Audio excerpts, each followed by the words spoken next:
Subscriber ஒருத்தர் comment பண்ணியிருந்தாங்க. ஜூலையில் வந்துட்டு எக்ஸாம்ஸ் வரப்போகுது. ஸோ எக்ஸாம்ஸ் ரெஜிஸ்ட்ரேஷன் ஃபீஸ் எப்படி பே பண்ணுறது, அந்த நோட்டிஃபிகேஷன் எப்போ வரும், அது அந்த ரிலேட்டட் வீடியோஸ் இருந்துச்சுன்னா கொஞ்சம் ஹெல்ப்ஃபுல்லாக இருக்கும் அப்படின்னு நம்ம ஏகப்பட்ட இதோட பிஃபோர் எக்ஸாம்ஸ் ரெஜிஸ்ட்ரேஷனுக்கு நிறையா வீடியோ நம்ம போட்டிருக்கோம். ஸோ நீங்கள் வழக்கம் போல் நீங்கள் என்ன பண்ணுங்கள், யூடியூப்பே ஓப்பன் பண்ணிக்கோங்க. ஓப்பன் பண்ணிவிட்டு MKEDD நவம்பர் 2024 எக்ஸாம்ஸ் ரெஜிஸ்ட்ரேஷன் போட்டிங்கன்னா நம்ம வீடியோஸ் வரும்.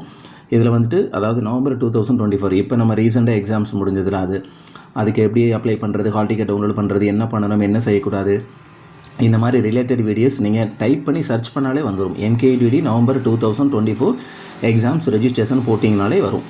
ஃபீஸ் பே பண்ணி அப்ளிகேஷன் டவுன்லோட் பண்ணுறது. ஸோ அந்த வீடியோஸ் வந்து இதிலே வரும்.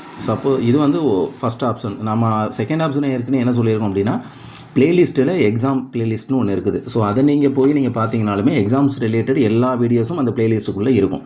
நம்ம சேனல் ஓப்பன் பண்ணிவிட்டு இந்த பிளேலிஸ்ட்டை நீங்கள் வந்து கிளிக் பண்ணிங்கன்னா exam, assignment, result, revaluation, practical exams, project, இந்த மாதிரி நிறைய பிளேலிஸ்ட் இருக்கும். அதில் நீங்கள் வந்துட்டு உங்களுக்கு தேவையானது MKEDD எக்ஸாம் பிளேலிஸ்ட். ஸோ அந்த பிளேலிஸ்ட்டை கிளிக் பண்ணிங்கன்னா இந்த பிளேலிஸ்ட்டுக்குள்ளே எப்படி எக்ஸாம்ஸ் ரெஜிஸ்ட்ரேஷன் பண்ணுறது, ரெஜிஸ்டர் பண்ணும்போது என்னென்ன நோட் பண்ணணும், என்ன செய்யணும், என்ன செய்யக்கூடாது, இந்த மாதிரி ஃபுல் டீட்டெயில்ஸ் இருக்கும். நீங்கள் 25 CV பேட்ச் வந்துட்டு புதுசாக இப்போ எக்ஸாம்ஸ் ரெஜிஸ்ட்ரேஷன் பண்ண போகிறீங்க. ஒரே ஒரு பாயிண்ட் மட்டும் ஞாபகம் வச்சுக்கோங்க, சின்ன மிஸ்டேக் நடந்தாலும் யூனிவர்சிட்டி போய் தான் எக்ஸாம் அதை வந்து எடிட் பண்ணுற மாதிரி இருக்கும். சப்போஸ் நீங்கள் லாங் டிஸ்டன்ஸாக இருந்தால் அது உங்களுக்கு தேவையில்லாத வேலையாக இருக்கும்.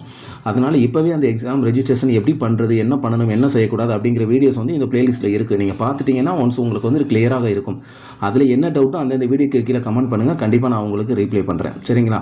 ஏன்னா நிறைய பேர் வந்துட்டு மற்ற செமஸ்டர்காரங்க நிறைய ரெஜிஸ்ட்ரேஷன் வீடியோ பார்த்துருப்பாங்க. நீங்கள் இப்போ தான் ஃபஸ்ட் டைம் பண்ணுறதுனால மறக்காமல் இந்த வீடியோவை நீங்கள் சேவ் பண்ணி வச்சுக்கோங்க.